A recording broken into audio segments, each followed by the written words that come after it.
नमस्कार। आज एक बहुत ही दिलचस्प सवाल पर बात करते हैं। क्या ऐसा हो सकता है कि भारत की सबसे बड़ी आर्थिक ताकत असल में वो चीजें हैं जो उसके पास हैं ही नहीं? चलिए, आज इसी पहेली को सुलझाते हैं और देखते हैं कि ये कैसे भारत को 10 ट्रिलियन डॉलर की इकोनॉमी बनने की राह पर ले जा सकती है। सुनने में थोड़ा अजीब लगता है ना, लेकिन भारत की ग्रोथ स्टोरी का पूरा सार इसी एक सवाल में छिपा है।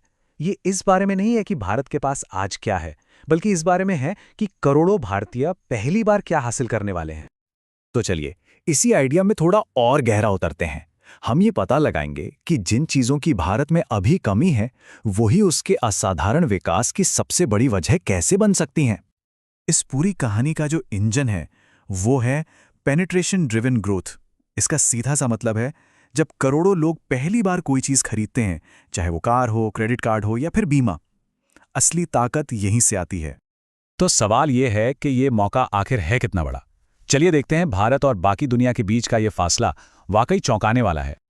अब इंश्योरेंस को ही देख लीजिए।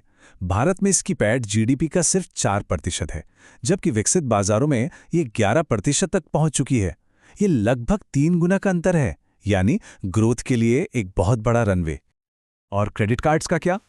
भारत में सिर्फ 6% आबादी के पास क्रेडिट कार्ड है।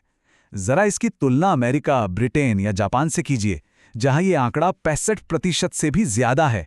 ये अंतर तो जमीन आसमान का है। और जब बात आती है गाड़ियों की, तो ये फर्क और भी साफ हो जाता है। भारत में हर 1000 लोगों पर सिर्फ 30 कारें हैं, जबकि अमेरिका में 800। जरा सोचिए, जब ये आंकड़ा बढ़ना शुरू होगा तो क्या होगा। तो ये तो हो गई थ्योरी की बातें, पर असल दुनिया में इसका क्या मतलब है? चलिए कुछ ऐसी कंपनियों को देखते हैं जिन्होंने इस मौके को पहचानकर जबरदस्त सफलता हासिल की है। सबसे पहले बात करते हैं एचडीएफसी बैंक की, जो इस पेनिट्रेशन ड्रिवन ग्रोथ का एक क्लासिक एग्जाम्पल है। जरा देखिए, सिर्फ एक दशक में बैंक की मार्केट वैल्यू 35 बिलियन डॉलर से बढ़कर 170 बिलियन डॉलर हो गई। ये कोई मामूली बात नहीं है। ये सीधे सीधे भारत में बढ़ती क्रेडिट की पहुंच से जुड़ा है, क्योंकि अब ज्यादा से ज्यादा लोग लोन और बैंकिंग सर्विसेज का इस्तेमाल कर रहे हैं। मतलब कि पूरे 386% की जबरदस्त ग्रोथ। ये दिखाता है कि जब इस स्ट्रैटेजी को सही से लागू किया जाए तो नतीजे कितने शानदार हो सकते हैं। अब एक और बड़े खिलाड़ी को देखते हैं, रिलायंस इंडस्ट्रीज, जिसने रिटेल और टेलीकॉम में इसी मॉडल पर काम किया। रिलायंस का मार्केट कैप एक दशक में 4 ट्रिलियन रुपए से सीधा 20 ट्रिलियन रुपए पर पहुंच गया। इसकी पीछे की सबसे बड़ी वजह जियो, जिसने करोड़ों भारतीयों तक डेटा पहुंचाया, और रिलायंस रिटेल, जिसने देश के कोने कोने में अपनी पहुंच बनाई। यानी सीधा 5 गुना की बढ़त। अब यहां एक पैटर्न तो दिख ही रहा है ना। कम पैठ वाले बाजारों में जाओ और वैल्यू को तेजी से बढ़ता देखो। हमारी तीसरी मिसाल है एशियन पेंट्स। ये एक ऐसी कंपनी है जो सीधे सीधे घर खरीदने के ट्रेंड से जुड़ी है, जो भारत में एक और बड़ा ग्रोथ एरिया है। जैसे जैसे ज्यादा से ज्यादा भारतीयों का अपना घर होने का सपना पूरा हुआ और उन्होंने अपने घरों को रंगा, एशियन पेंट्स का मार्केट कैप 200% से भी ज्यादा बढ़ गया। ये एक बहुत ही सीधा और मजबूत कनेक्शन है। तो ठीक है, ये ग्रोथ की कहानियां तो कमाल की हैं, पर इसके पीछे का हिसाब किताब क्या है? एक आम सवाल जो उठता है वो ये कि इन भारतीय स्टॉक्स की वैल्यूएशन इतनी ज्यादा क्यों है? ये एक बहुत जरूरी सवाल है। अगर ये बाजार अभी भी शुरुआती दौर में है, तो निवेशक इन कंपनियों के लिए इतनी ऊंची कीमत चुकाने को तैयार क्यों हैं? इसका जवाब ना इस 4 स्टेप वाली प्रोसेस में छिपा है। इसे एक स्नोबॉल इफेक्ट की तरह समझिए। कंपनियां बहुत तेजी से नए ग्राहक जोड़ती हैं, जिससे उनकी लागत कम होती है।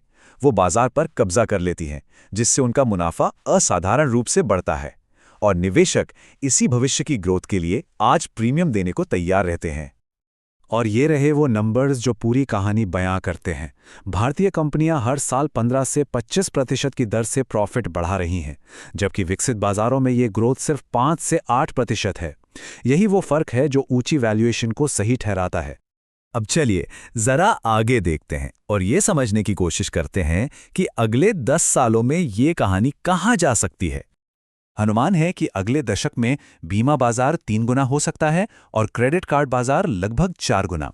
ये सिर्फ आंकड़े नहीं हैं, ये एक आर्थिक बदलाव की तस्वीर है जो करोड़ों लोगों की जिंदगी पर असर डालेगा। तो ये सब मिलाकर हमें कहाँ ले जाता है? एक ऐसी संख्या तक जो हैरान कर देगी।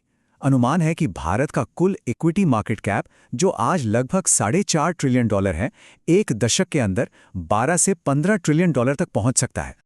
तो सबसे बड़ा टेक अवे क्या है यहां से? आंकड़े एक ऐसे बदलाव की तरफ इशारा कर रहे हैं जो शायद पीढ़ी में एक बार आता है। असली सवाल अब ये नहीं है कि भारत विकास करेगा या नहीं, बल्कि ये है कि इस असाधारण ग्रोथ स्टोरी में कौन सी कंपनियां, कौन से निवेशक और कौन से इनोवेटर्स अपनी जगह बना पाएंगे।